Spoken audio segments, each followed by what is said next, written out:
I'm Drew D'Amelia. And I'm Nick Padula. And welcome to Blinkity Bloop. Just to clear it up, Blinkity Bloop is a podcast where we talk about movies that are coming out in theaters recently. But more important, I shouldn't, maybe, more importantly to us in our opinion, it's also the name of our band. Yeah. We're just giving the disclaimer. Blinkity Bloop is our bands. We've done it for a long time. We love Very it. long.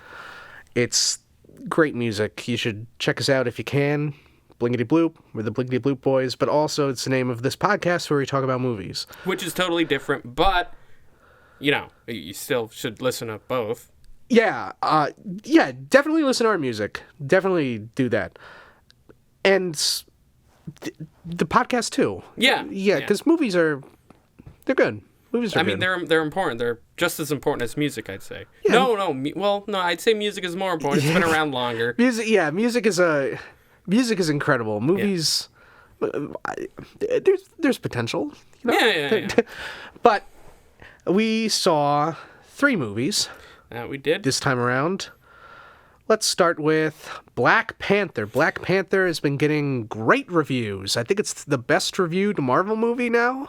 Yeah, and I think it may be on its way to beating some of the other big titles like Dark Knight and stuff. Oh, yeah, just in terms of comic book movies, I can see it being up there. Yeah, it's been getting a lot of hype. And do you think it deserves it? Yes. Mostly. Why? I'm putting you on the spot here. Yeah. It's definitely extremely culturally significant because, as most people are willing to admit, black folks, Africans, they don't get enough exposure in cinema, and giving them a superhero all their own from Africa is extremely important for kids growing up to have like a role model in the form of a fictional character instead of like all the like Thor, Incredible Hulk, Captain America, Batman, all a bunch of crackers. And that does really knock them down a peg when you refer to all the Avengers as a bunch of crackers. Like, they just really don't seem as powerful anymore. That's because they don't have centuries of oppression. Well, if you think about it, Wakanda doesn't have centuries of oppression either because they've managed to evade, colonialization. But I shouldn't get into that. So you're saying that it's culturally significant because, well, there have been movies that have black protagonists and there have been empowering black protagonists. Blade. Yes, we can't just stick with Blade. Like, oh, we made Blade, we're done, we're good. That's all the black folks need, right? We just have Blade. All the kids can just watch that for centuries, and they'll be happy with that. Yeah, it's good to keep black making children more. Of the 2060s. Yeah. I've never pronounced that decade before. 2200s. They should be fine just going back to Blade. Like, you have Blade. It was from 60 years ago. You only need one. Yeah, exactly. That's how it works. Black folks get one superhero in movies, and white folks get all of them. Yeah. That's fair, right? No, it's not. Fuck that. Yeah, Black Panther inarguably is important. I mean, the thing is, it doesn't matter what we think. Yeah. It matters what black people think. And, of course, you can make the argument, no, it doesn't. And but you're fucking wrong. But, if black people are seeing this movie and they're feeling empowered in a way that they haven't before, I think that's the most telling. I think you need to have something called empathy to really make informed decisions about the cultural impact of this movie. Yeah. Because, if a bunch of black people love this movie, it doesn't matter what Whitey says in the corner, like, there's Blade, like, no one gives a shit, because all these black people love Black Panther, so you don't fucking matter, and that's exactly what probably is white scary. People hate that. They've thought they've mattered for centuries, and now finally the spotlight isn't on them, and they're pissing their pants like a bunch of little fucking babies. Boss babies. Yeah, boss babies, indeed. Boss Baby should have been black. Boss Baby should have gotten the Best Picture nom. That would have beaten Get Out, for sure. I mean, you're not wrong. Boss Baby is more significant to our culture than Get Out will ever be. Jordan Peele is probably crying himself to sleep. Like, I should have done. I wish I made Boss Baby. Okay, I want to correct myself earlier. You're not gonna make the correction. I said it mostly deserved the hype it got. I want to change that to it completely deserves the hype it got. Okay. Because the cultural part, I think, is the most important. And for me, I think there's still... Every white person has a little bit of, like, racism in them. And for me and folks like me, we want to try and get rid of that. But that little bit was like, hey, I can't relate to this Africa thing. This is weird. And I'm trying to punch that part to death. And I'm still working on it. Yeah, I felt that same thing watching the movie. Because I'm going to admit, the first time that you see all the African people and they're doing their silly dance on mountaintops... I thought this is silly. Like, I was just, because one of the things they were doing is they were kind of bopping their shoulders up and down while their heads were like totally serious. Like, I went, this is ridiculous. But at the same time, it's something they actually, I feel like they do over there. So, and I could not even begin to make an informed decision. No, we couldn't. I thought it was good, though, because I don't know how fictional it is or how much exposure I'm getting to something based on real-world stuff, but it was interesting to be able to see that culture and have an opportunity as the movie went on, because the second time, maybe 40, 50 minutes into the movie, where you see that dancing on the mountaintop again, I found myself more used to it. Exactly. I felt acclimated. You have to adjust, I think, as someone who's mostly exposed to United States stuff, Europe stuff. And I was thankful the movie gave me the opportunity to do that. Yeah. It's good to see culture like this so you can get more used to it. Definitely. So that was nice. Mm-hmm. As a movie, though, I don't know. It was pretty good. As a movie, if you remove the Africa part of it, it feels like normal Marvel fare. It really did. I think the most credit I can give it are two things, maybe three.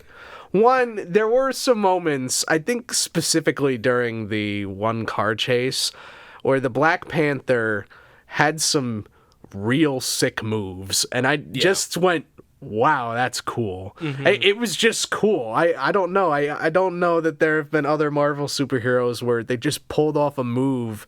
Like, that was some sweet execution. Mm. But also, I think the villain is really interesting. I was going to say the same. I have a feeling that's what everyone's going to take away, is how great the villain is. Sympathetic, and like you could see where he's coming from, in a way. Exactly. He takes it to extreme. Well, it's true what he's saying is they should share that technology with more impoverished people, their people. Yeah. But he took it. Has a questionable method. Execution. I know some people might hear him go, let's start a revolution, and go, yeah, that's my guy. That's my guy, right? Some people might be thinking that. I don't know. People. Not me. Some people might have been in the theater relating to that villain way just too like much. Playing the USSR theme, like Russian music, like passionate. Yeah. I mean, he basically sounded like a Leninist. He sounded like a communist, if you were to... Because, to be clear, what he wanted to do is, let's rise up against our oppressors and just start...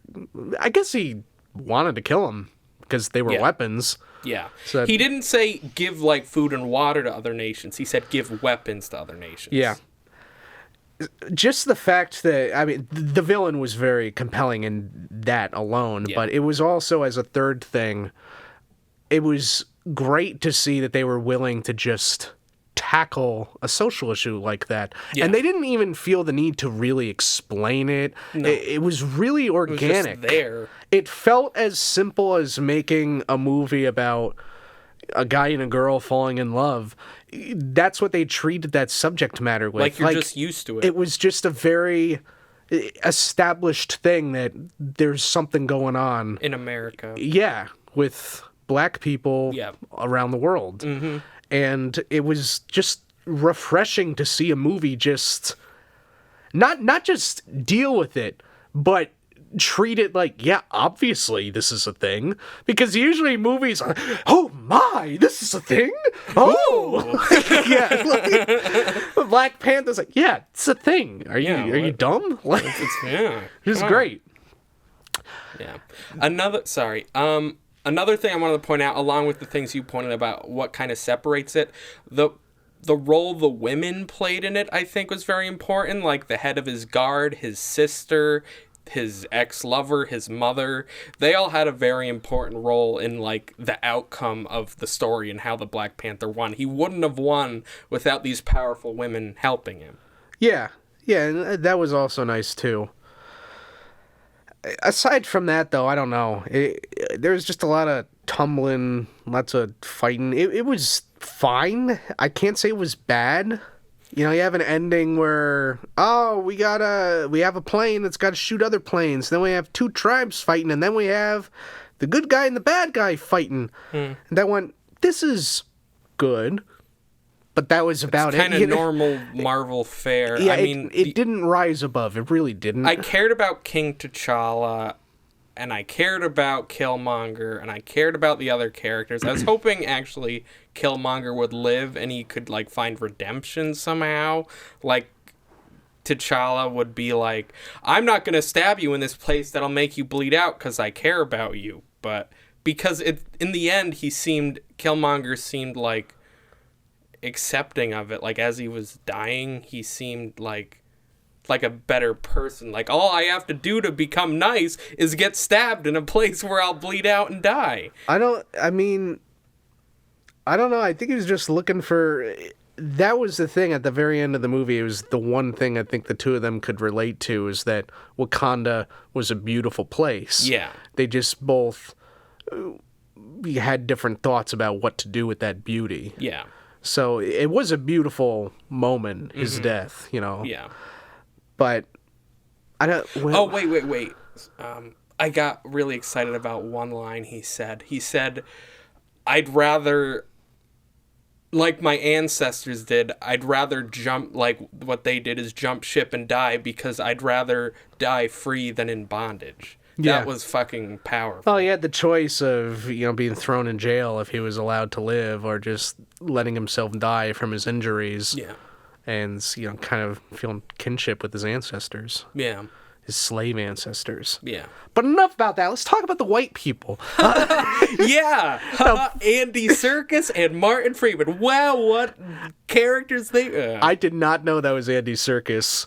I was shocked. I remember telling you, like, is he really that beefy? Beefy boy. Because I thought Andy Serkis, maybe I just assumed this because he did Gollum, but I thought he was a skinny, tiny man. But I'm looking at pictures of him and I'm going, he has more beef than I have anticipated. He is made of beefy chunks. The beef is off the charts with this Andy Serkis. It's over 9,000 beef. Because there was so much circus beef in this movie. Mad circus beef. It was a circus of beef. Beef clowns, beef elephants. All over the place. And I did not think it was him. Yeah. He did phenomenal. Yeah. But I'm shocked. Did they do CG? Was that really him? Why would you CG muscles on a guy? I don't. Maybe not. Listen, Andy, you're good, but your beef ratio is not quite what we need it to be.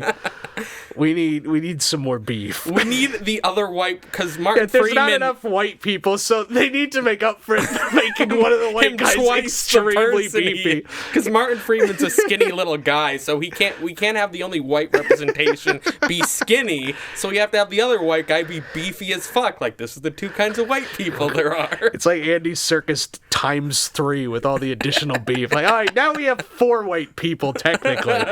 So, more representation. And Martin Freeman and 3 Andy Serkises beefed into one beef.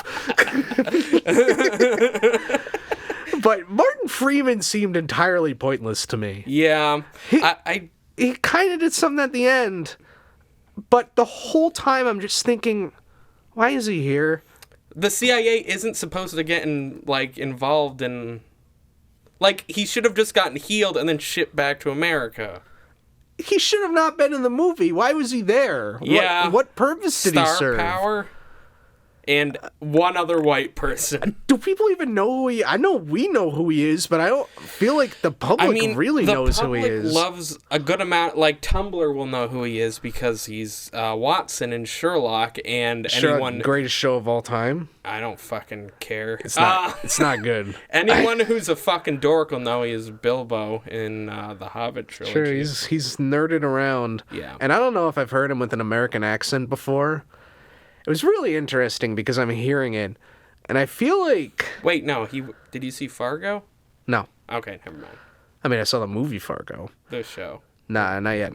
I feel like when European people do an American accent, it always sounds like an American accent, you know what I mean? Yeah. It sounds not just American, but like they're from like some city borough. Yeah. Like, hello, it's me, I'm American. I'm like, I am from Kansas. And not robotic, but there's just some sort of thing about the way they speak. Like, I went to the bathroom the other day and I was appalled at the toilets I was seeing.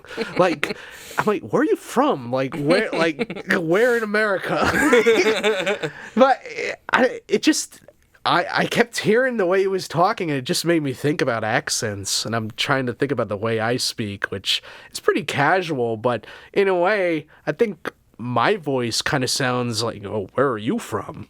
Yeah, it just made me wonder, what is standard American? You know what I mean? Yeah. I feel guilty that it seems like most of the thoughts I had were about the two white people in this movie. It's like in Ghostbusters 2016 where I was like, I like the boy the best. I'm like, that's barely saying anything. I'm like, uh-oh. That's not good. I need to analyze my thoughts a bit. I definitely didn't like either of those characters the best. Black Panther was awesome. Yeah. The sister, a lot of the characters, they were cool. And I was thinking about it in the car when I was driving myself home. I was thinking, do I think that because they're black? But I don't think it's because they're black. I think it's just because they're very civilized. You know what I mean? I feel like we haven't quite seen that from Marvel heroes, maybe with Captain America, but for some reason Captain America doesn't seem as cool, and that's probably because, there's a royal touch to the way Black Panther and the other characters do things. Yeah. There's something very historic about it. Yeah. Like they've got these royal manners, and I thought that was cool. I do have an interesting sort of related question because I've seen some stuff about this. Do you consider the culture that we saw there? I know it was mixed with sci-fi, but should that be considered a primitive culture? Because some people are saying if they had that technology, why would they be doing primitive stuff like that? But the way I took it is I saw that culture and I went, oh, that's a different kind of culture. Like they could wear suits and stuff like that, but they choose not to because this is the way they want to do things. It's like farmers here. Like they can choose to like do a technological job, but there's a need for farmers. So like there's the technology and there's the less technological stuff. Both are important. So it seems like a choice, but I guess I can see how people could say, oh, it's uncivilized, which seems racist, but I guess there's a discussion to be had there about, how you can categorize cultures in terms of civility, because I think, if your culture has iPhones and another culture doesn't, there might be something to be said like, well, this culture, you can do so much with an iPhone. But I don't know. It doesn't seem like a conversation it's probably less relevant to this movie. It doesn't really Which matter. makes me go, oh, so why I bring it up? Good question. Oh, just saying how you couldn't relate. You related to the white character. You enjoyed the white characters more. I didn't relate to them anymore. Not relate, but enjoy. Yeah, I don't know if I related to anyone. But enjoyed their screen time. No, I didn't even. Andy Serkis was fun. I didn't give a fuck about Martin Freeman. They gave me the most thoughts. The black characters are definitely cooler. Not again, it shouldn't matter what race they are. It's just that little, like I said, the little smidgen of racism within all. Well, it's people. good for a movie that is empowering black people. Yeah. It feels good to be able to say, yeah, the black people are the best part of it. Yeah. Because it sure would be unfortunate. Oh, Martin Freeman was the highlight. Like, that guy was in like half an hour out of the 2 hours. Yeah. The one part that like weirded me out is how this king of this sovereign African nation is working hand in hand with the CIA. Like at the end, he's like nodding to the CIA man, who is Martin Freeman. He's like at the United Nations meeting. He's like, and I'm just like, Martin Freeman's probably pocket dialing his like CIA operatives to have him assassinated and dethroned, and like that's interesting. He doesn't, because if you think about it, America's interest isn't in having Africa distribute its stuff to all the nations so they all become technologically advanced, because that will belittle America. So you'd think, like they do in South America, they have important progressive leaders assassinated and put a puppet government in place. Oh, fuck, I'm getting into politics. Yeah, I was going to say, I think the America in the Marvel universe isn't quite the America that we have here, Judging by Captain America not even touching on Vietnam in the movies. It's different. Yeah. No, I know. I shouldn't get hung up on the difference between reality, because obviously there's flying fucking people in Marvel, and there's not flying people in real life, so I shouldn't get hung up. Well, all right. You want to go there? I got a pressing question for you. Yep. How do you think the Hulk would feel? What do you mean? About the Trump presidency? Well, maybe Mark it's best you don't Mark answer Ruffalo that. is a Bernie Sanders No, support. you can't talk about the actor. You're right. Inserting the Marvel universe into our universe. He probably... Hulk would like Trump, Bruce Banner would not. Because Hulk is impulsive, angry, like basest instincts of humanity, while Bruce Banner is thoughtful, insightful, and has empathy. So Banner would have voted for Hillary, but Hulk would have voted for Trump. Exactly. So he better hope he didn't get angry at the polls. Hillary for jail. Hillary. Hulk smashed neoliberals. Cocks. Hulk say plenty of representation of black people. Hulk say women shouldn't dress like that if they don't want. Gonna cut you off right there, Hulk. Yeah, that's why we keep Hulk in the Marvel universe. Yeah, I know. I was getting too real there. Let's get back to fiction. Oh, speaking of fiction, how about some fan fiction? What do you mean? 50 Shades Freed. Oh, fan fiction of Twilight, right? Yes. Though, I mean, I haven't read the books.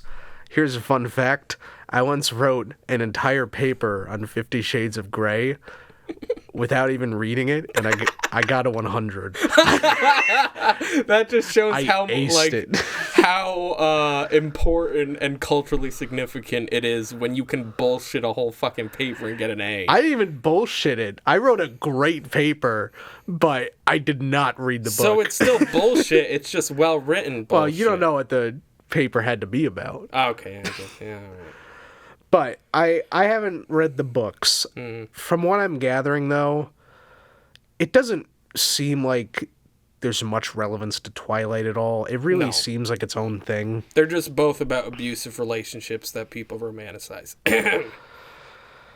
Well, you had not seen the first two movies. I have not. I have proudly now seen the entire trilogy. You have the whole view, just like seeing all three Lord of the Rings movies. And this movie didn't disappoint because it was awful. Oh my god, it was the fucking ice cream. Nothing happened. It was the least eventful porno I've ever seen. Now, I will say this, because my favorite movie is the second one. Because the second one, nothing happened. And when I say nothing happened, you're like, well, surely there had to be something happening. Yeah, there's like sex scenes and then they'd go on a date. But nothing of consequence is what I'm really referring to. There were 3 things that happened in the second movie. 3 plot things where, something's got to be done to solve this problem. Solved, I'm not even kidding, each one of them within 3 minutes. And then you just move on. Not surprised. This movie only had... It really only had one thing that just kept coming back. The first time it emerged, it was solved immediately. Yeah. Just in 30 seconds. Yep. There is a car chase that I guess could have been tense, but they were playing a pop song over it the entire time. So not at and all. everyone was smiling, and then it ended. So I went, oh, I guess that wasn't important. Nope. But then it just came up at the ending. And it lasted, surprisingly, for almost 8 minutes. Wow, 8 whole minutes of plot. And for 50 Shades, I'm like, wow, look at that. They didn't end it in 2 minutes. They kept going. Of course. New record. So basically, the bad guy is holding someone hostage and demanding money. And of course, as soon as the money's delivered, he's basically thwarted and stopped within 30 seconds. Like, oh, perfect. He didn't even bring a gun. Are you kidding me? What was he going to kill her with? His bare hands? He's demanding $5 million. Doesn't even bring a gun. He also says, oh, don't tell your extremely wealthy, powerful boyfriend who can get a bunch of important people to kick my ass about this. And she listens, despite the fact he clearly has no way of being able to do anything to stop them if they do know. Just like, hey, we heard you were bossing Anastasia around, and they just beat the shit out of him. Well, there was a moment where he knew that Anna, who's the main character who's getting the money, she knew that people found out about what was going on. And I thought for a second, oh, wow, he's really planning something. He's got eyes on this. He's got a bunch of people. No, it's just one person. Who's getting blackmailed. One person in blue van. Like, oh, that was your whole operation? That's amazing. Very advanced for 50 Shades. It was so dumb. But I had to just kind of applaud it. It was like watching a puppy learn how to walk. I was like, wow. Good job, E.L. Wow, James. that lasted almost 10 minutes. Good job. It just went away. Here's the best part. All right. So she's pregnant and she gets kicked in the stomach. And I'm thinking, oh, man, there's going to be a miscarriage. There's going to be a real consequence here.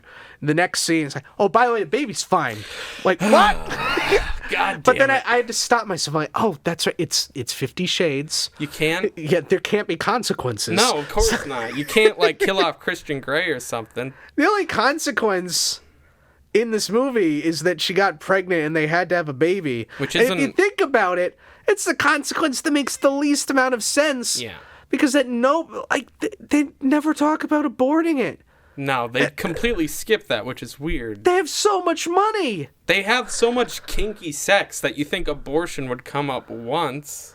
And the thing is, you just need one shitty line. Like, well, it sure is inconvenient that we're both pro-life. I'm like, fine. Well, fucking say it. Because the whole time I'm sitting there like, abort it. It's the one thing of consequence in this movie, and it shouldn't be a consequence. No. That's what abortion is for. To remove the consequence. They said we're not ready to be parents, so I'm like, there's a way you can resolve that unless you're Christians, which would seem weird. Well, he was Christian. Yeah, his name was Christian Grey. Christian Grey, yes. But with all the kinky sex they have and all the weird stuff they do, you think that something as heathen as kinky sex would go hand in hand with something as heathen as abortion. And it's fine if you're just sitting here like, pro-life? Like, yeah, just fucking say it. That would be great, actually, because then I wouldn't be thinking about abortion, and there would actually be one single consequence in this movie. Yeah. And also it pissed me off because at the very end of the movie you see the child completely fine. I'm like, I'm glad she should have at least gotten some sort of a damaged like a child. Giant dent in his head. Quasimodo, like The entire Limping 50 Shades along. trilogy are all prequels to the Hunchback of Notre Dame. You are deformed. You are a Quasimodo Gray. Hump me like you do. Hump me. That pissed me off so much. I do love at the very end of the movie, though, that they just show this stupid montage of all the scenes that happened. Not all of them. They didn't even pick the good highlights of the first two movies. They weren't even fucking in the montage. They No, were just really bland hugging stuff. and kissing sometimes. But me sitting there as a proud fan of these awful movies, it was so weird, because if I liked the movies, I would have been feeling this sort of emotional, bittersweet sadness. Like I'm sad these are over, but I had so much fun watching these. Yeah. I felt those feelings because they were awful. At a certain point, there's no difference, because despite the fact they were terrible movies, I'm still sad that they're done. Because they were so hilariously bad. Because I enjoyed watching them. I mean, I understand people are thrown flack at the first movie. I had a whole argument, not an argument, like an actual productive debate, maybe the most productive debate I've ever had, honestly, with a lot of people about whether or not 50 Shades of Grey was irresponsible. Yeah. Because a lot of people thought that it was promoting rape, basically, to distill it down in maybe an unfair way. Yeah. I think that people that are turned on are more willing to overlook that stuff than you might think, but I can also understand how you might be going, well, it could be encouraging this, Type of advancement of rape culture. Yeah. So I think it's a 50 Shades of Grey area. I bet you're waiting to make that fucking joke. It just came to me. The thing, I actually think the first movie, it's the best one and the worst one. In terms of things happening, it's the best one, because there's actually a plot. There are multiple things that happen, and there's actually consequences. And I guess it's an interesting story, kind of. Yeah. In terms of the significance, there really is a lot of significance with these movies, which is embarrassing, but it's really bringing porn to mainstream audiences, which I think is a great thing. I wish it was in 50 Shades, but can you think of, like, movies that have really done what 50 Shades have for mainstream porn? Blue is the warmest color. But people weren't watching that. That's true. You know what I mean? Yeah. The thing is, though, it was also important for BDSM. And so being the first real BDSM movie, and give it, like, the other two movies really aren't about BDSM. They're just more about, sex. But the first movie definitely had a BDSM angle. And it was important to convey that properly. Yeah. What bothered me is that BDSM is something that very well-adjusted people can be into. Yeah. It's fine. It's healthy. Mm-hmm. There's a lot that can be said about it, but it's fine. The thing is, though, they wound up painting Christian, who's the guy that's into BDSM, as a tortured soul whose mom, like, burned him with cigarettes or something like that, and the reason he was into BDSM is because he had such a troubled childhood and he was an orphan. And it's sending such a wrong message about BDSM, that BDSM is for troubled people. The fucked up people, basically. If the next movie did anything, it was, and I'm sure it was a complete accident, it kind of course corrected, because it showed Anna getting into it legitimately, but it also showed her as being perfectly well adjusted. So I went, okay, that's better, but that's not the BDSM movie is the thing. No. 50 Shades of Grey was the first one, and damage is done. As far as I think that's a worse thing that resulted from, because I don't think rape culture has gotten a whole lot worse because of 50 Shades of Grey. No, I mean, because no rapist. Well, there might be data later that proves me wrong. I feel like it's not a movie rapists are swarming to. I definitely feel there's gonna be a lot of misconceptions about BDSM now, though, because of 50 Shades of Grey. And how, like, that's the only exposure for some people to it. Like, that's all they see, because they don't want to see actual BDSM. They want to see the tame version of it. Exactly. And I guess we should stay focused on 50 Shades Freed. Yeah.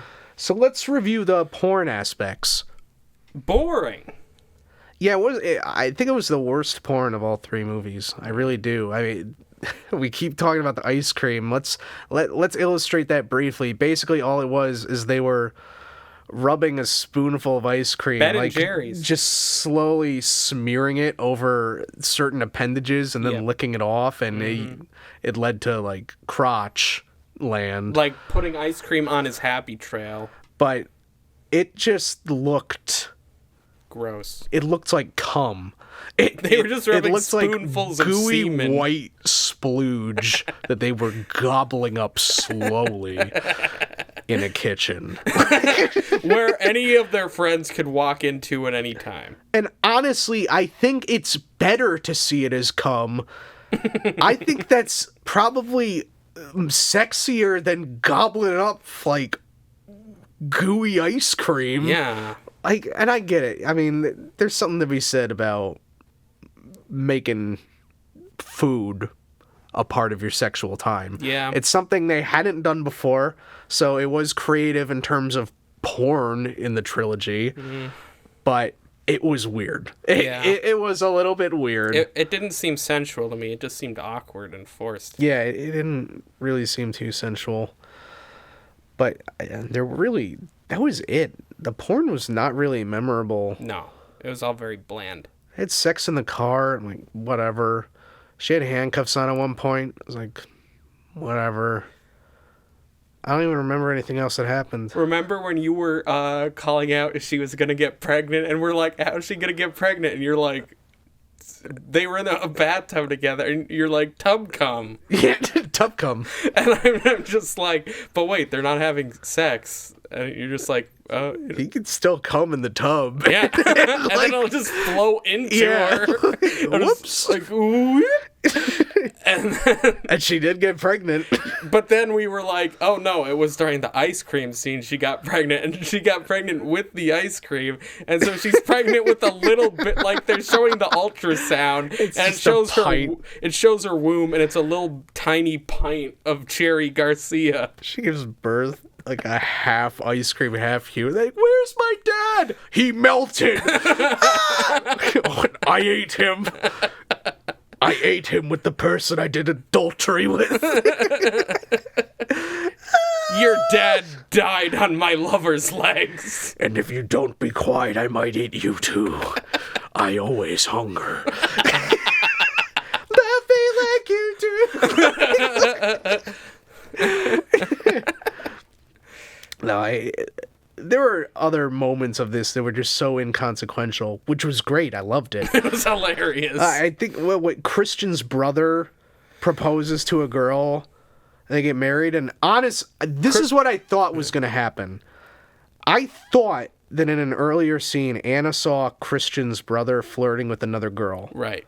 Am I right? Did that happen? Yeah, he was like being cute and huggy and sort of kissy with this girl on the street. So what I thought was going to happen is the proposal happens and everyone's excited and happy, and you see Anna's face and she's upset. Yeah.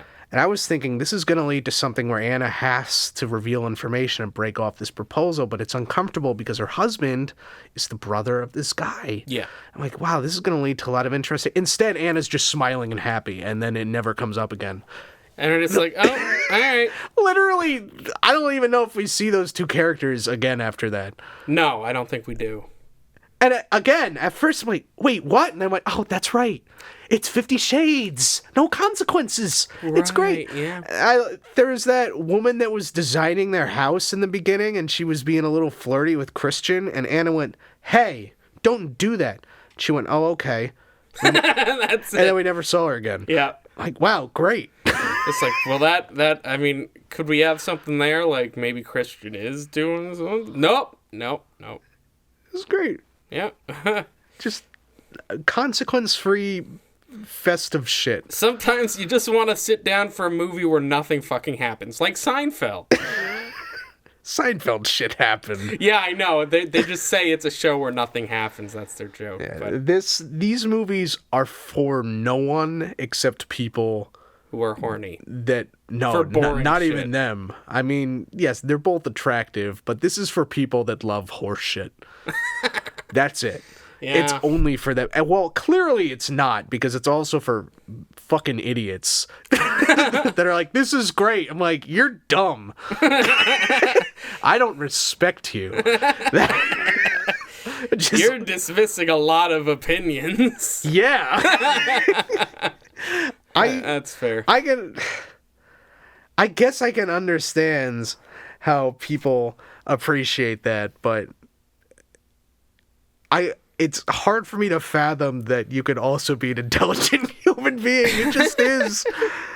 Those are my thoughts, though.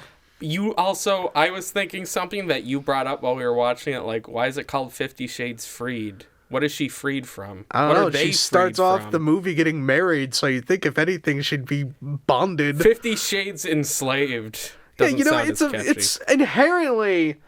what are the theme? What is the 50 Shades trilogy about? Oh, it's about sex. Love is unconventional. And bondage. Okay, so it's about bondage. And you're going to cap it off with, I'm free to do bondage. You know what the last shot of 50 Shades Freed is?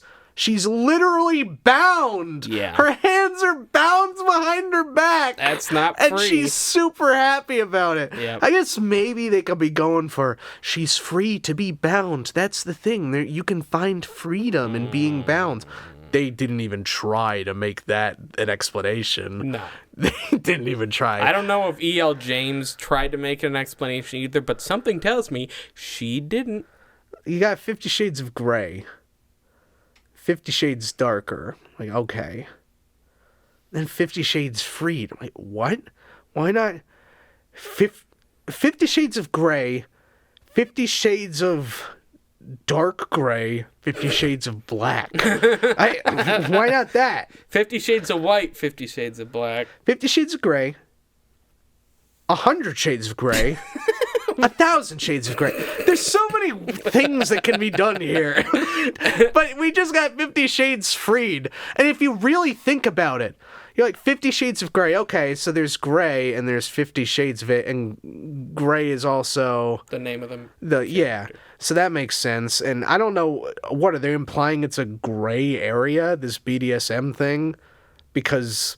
I mean, the only thing that's a gray area is whether or not this is making rape culture worse, and I'm sure that's not what the title was. Hey, look, rape culture problems. So I guess because the first movie involved Anna not being sure if she liked BDSM, so that was the gray area.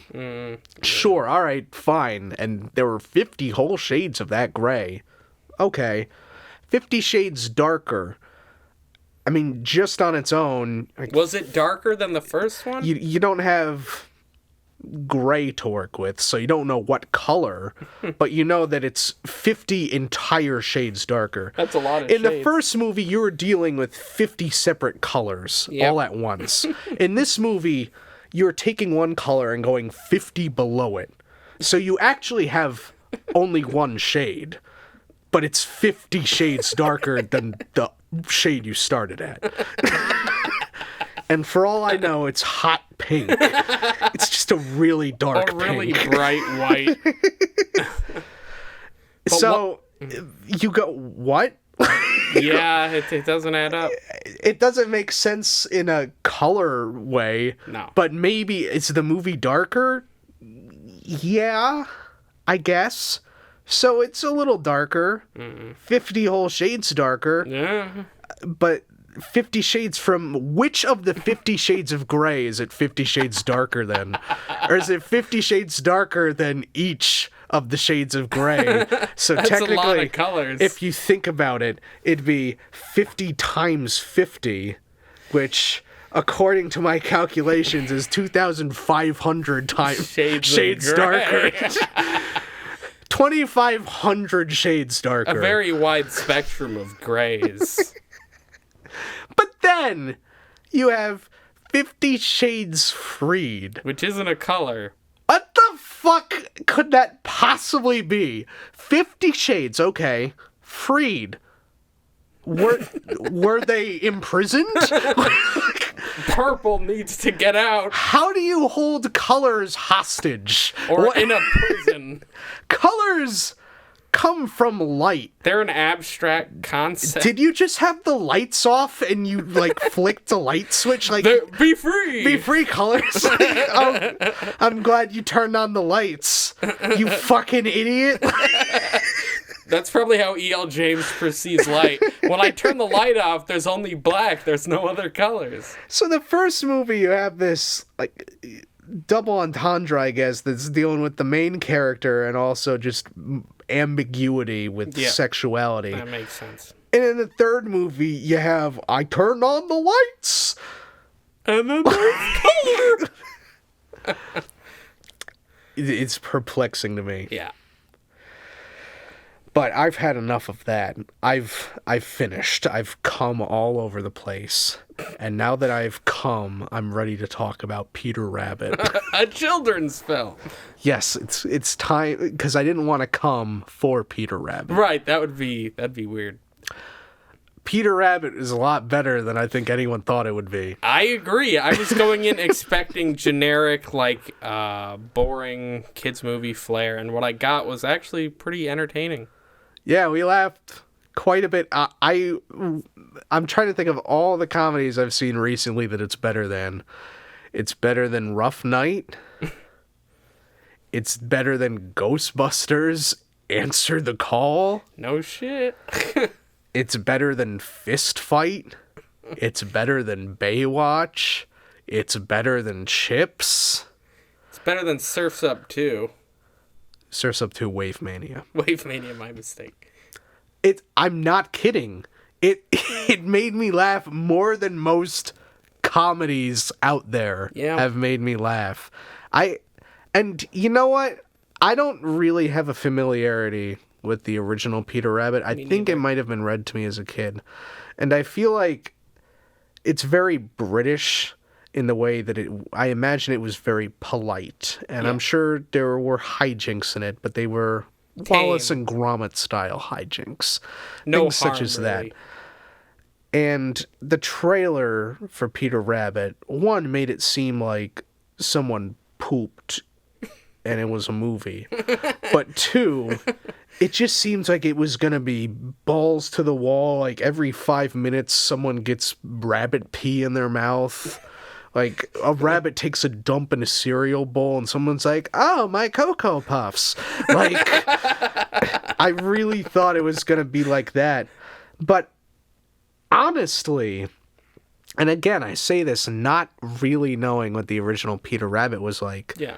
The humor did feel very rooted in European sensibilities. Yeah. There's a lot of great traditional slapstick. Mm-hmm. It wasn't particularly rude. No.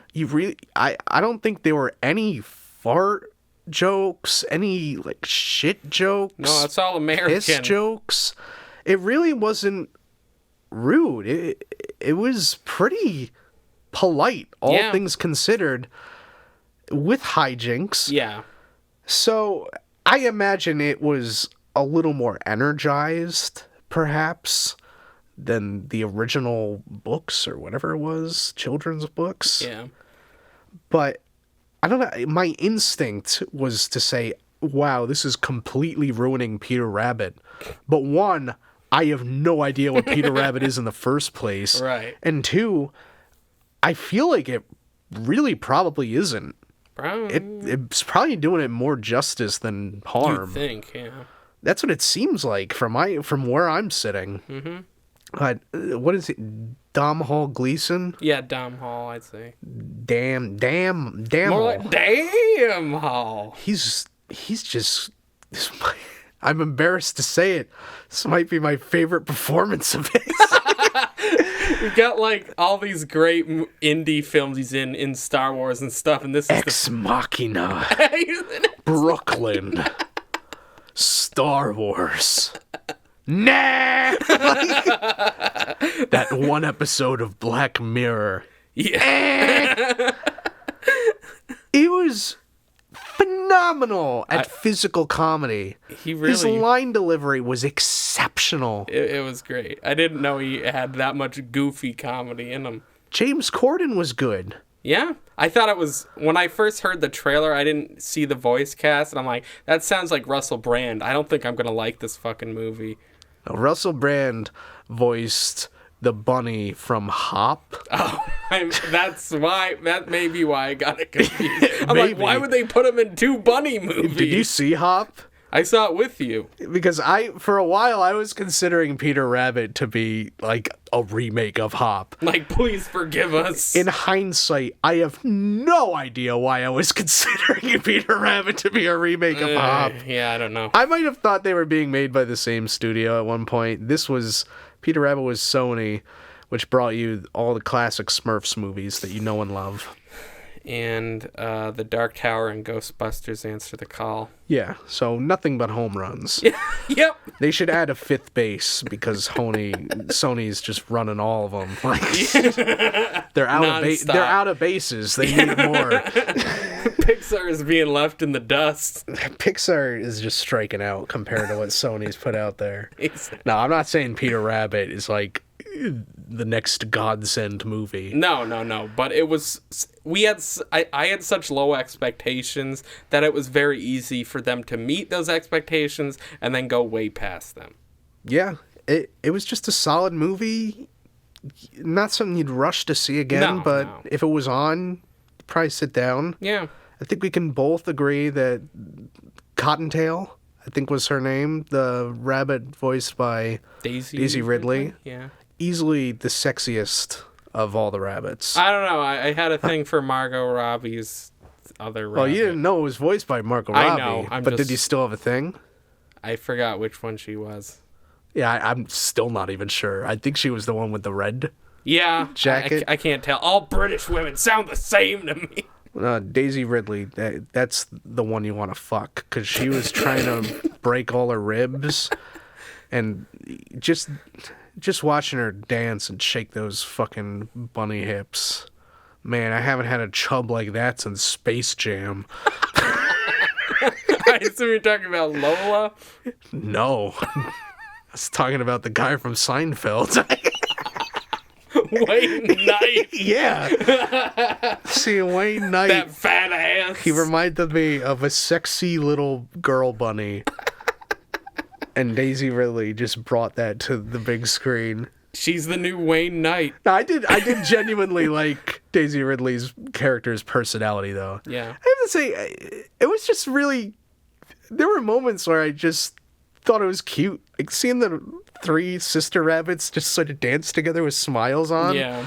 It was that same stupid feeling I got when watching Ferdinand with the 3 hedgehogs doing the Macarena with smiles on their face. Yeah. There's just some part of my brain that lights up like, I want children now. Like, some awful nurturing part of my brain that needs to see cute animals doing a dumbass just like, stop dance. it! I need to get lobotomized in that part of my brain. Yeah. Also, the CG was great. That fur textures and everything was very impressive. Yeah. What I was saying is, the rabbits, for the most part, they seemed anatomically correct. Yeah. But there were certain animals that were walking on 2 legs like a pig. Yeah. And I think they did a fantastic job making the animals seem totally real, but also seeming like they would walk like that. Because in reality, a pig would not walk like that even a little bit. Nope. And it should be horrifying to see a photorealistic pig walking on legs like that. You should look at that and go, my God, those legs are ripped out of their joints. It's possessed by the devil.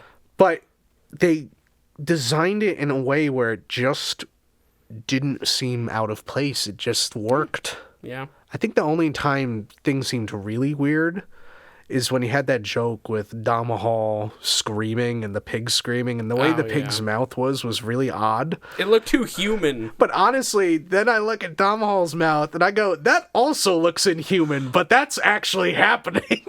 Just don't look on the inside of people's mouths. It's weird. It was a funny movie. There were good jokes. I mean, a lot of jokes didn't land. No, yeah. They weren't offensive or rude or anything. They just didn't quite work. Like, there's more for kids. Like, there's a joke with the pig where he was refined, but every time he saw food, he was like, nom, nom, nom, nom, nom, nom, nom. Yeah. I never cared about that. There's a joke where the rooster is out doing the cock-a-doodle-doo thing in the morning, but he's just so excited, like, oh my God, the sun is out. We live another day. This is insane. I thought it was over. And that's why roosters are so loud, because they're fucking pumped about it, apparently. It's what they're implying. I love that rooster's thing. He thinks every night is like the end of the world. He's always so happy to have avoided the apocalypse. Yeah. As you should be. That rooster is waking up the right way. Yeah. Just like, hey, I'm not dead yet. Yeah, basically. I do think this is one problem I just realized that I had. Mm-hmm. The hijinks get to a point where Rose Byrne is the lady character in this, and you thought she was who? Rachel Weisz. You thought she was Rachel Weisz. I need to look up a picture while you talk about... Well, basically what happens is a tree winds up falling over and destroying a chunk of Rose Byrne's house. But then at the end, she makes up with everybody, and it's all fine. But I'm sitting there thinking... That's so much property damage. Yeah. Unless your insurance is going to cover that, you're going to have to sue somebody for liability. Why the fuck did I think Rose Byrne was Rachel Weisz? They look... Nothing alike? Yeah. May I see a picture, please? Hang on. Yep. Also, can you show it to our listeners? Here you go, everyone. Take a look at this. How can I mix up these two actresses with totally different faces? I have no idea. What has Rachel Weisz done? I don't even know. She's in. I think they're both British and they're brunette, and that's why. The Lobster. Oh yeah. And the Bourne something. One of those Bourne movies. Yeah. Anyway, that was my mistake that I have to live with for the rest of my life. Yeah. Good luck. It's gonna be tough. It's gonna haunt me. I issue an apology, Peter Rabbit. I really thought it was gonna be awful. Yeah. Me too. It was actually. Is a very good movie. Yeah. I won't say great, but I won't just say good.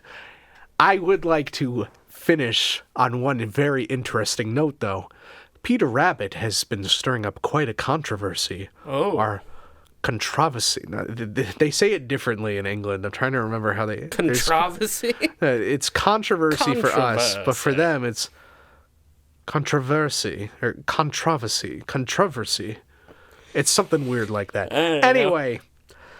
There is a scene in the movie where they shoot a berry into a guy's mouth and he's allergic. Yep. He doesn't... He seems to be choking a bit, but he doesn't get red in the face or anything like that. He doesn't swell up. He takes out an EpiPen within 7 seconds, stabs himself, and then he's all right. Yeah. I'm not sure if that's exactly how quickly it would work out in the real world, but it's fine. You don't seem in much pain. People were really bothered by that because they're like, allergies are not a joke. There was even a line earlier where the character that's allergic to that berry is saying, I'm allergic to this berry. And Peter Rabbit's going, people are saying they're allergic to everything. They use it as a crutch. Come on, stop that.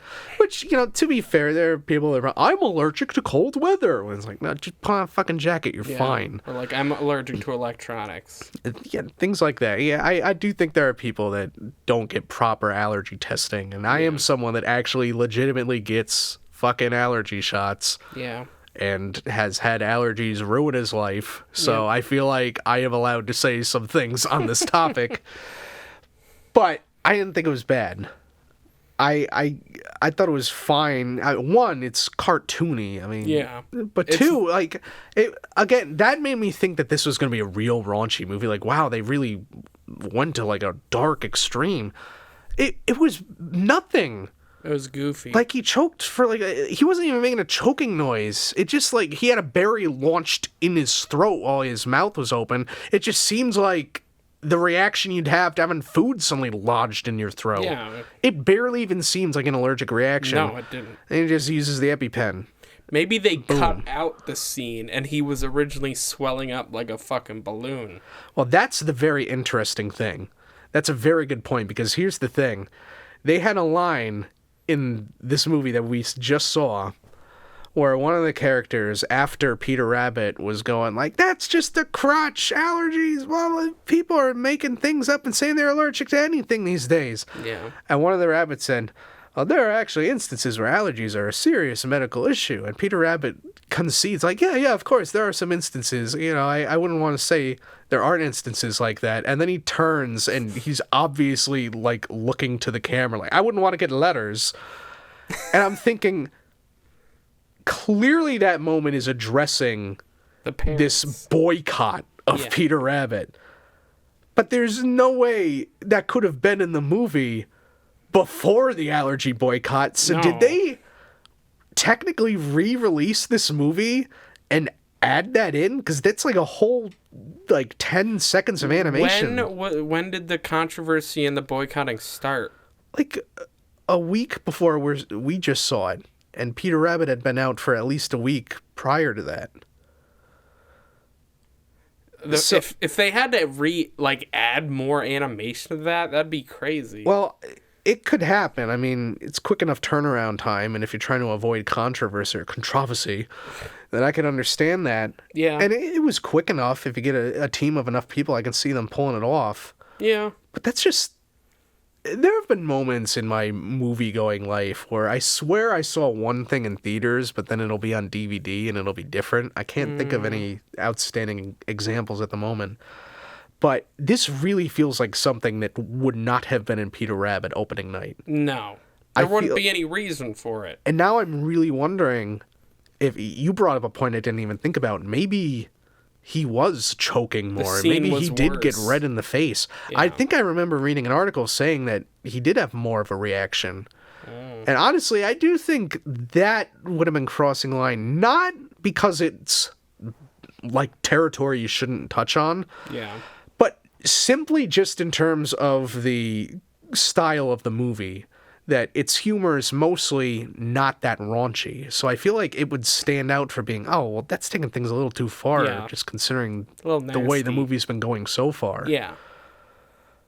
But I think it played a lot better the way it was edited this time. And I can't help but wonder, I feel like it might have been dragged out.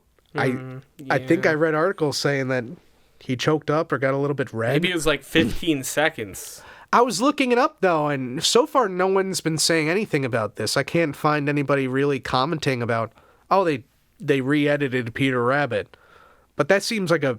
important thing to talk about. A very interesting thing, at the very least. Yeah.